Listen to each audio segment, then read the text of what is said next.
Mobility training is the most simple and effective way I've seen to relieve aches, pains, and tightness. And believe me, I've tried it all. If you watched our previous video about why problems start in the first place, you know that if a joint doesn't work properly or is weak, you might not even notice that there's a problem at first, but your nervous system will. It's always there trying to protect you when it doesn't feel safe with you going in a position that requires that particular joint. This protection comes in the forms of things like knots, spasms, or tightness that leads to aches and pains. And if you get your joints working the way they're supposed to, the nervous system will trust you and release those annoying issues. Let's look at tight glutes, which at one point or another has been a problem for us all. The standard protocol would be to stretch or jam a lacrosse ball on it, and don't get me wrong, you might temporarily feel better, but what happens the next day?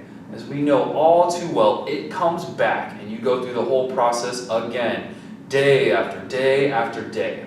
Now the actual cause of those tight glutes is your hip joint. If it can't perform at least one of the functions it's supposed to, like flex, extend, abduct, adduct, internally and externally rotate, your nervous system will put movement restrictions, tightness, or knots in your muscles to prevent you from going into unsafe positions.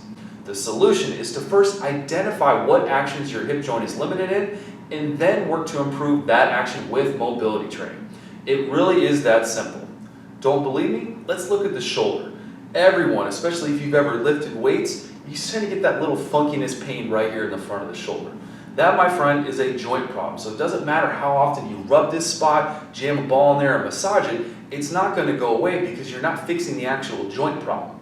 So in order to fix that, we have to identify what action of the shoulder, just like we talked about with the hip, it can't do. Can it not internally and externally rotate? Can it not abduct and adduct, overhead and extend, all those things?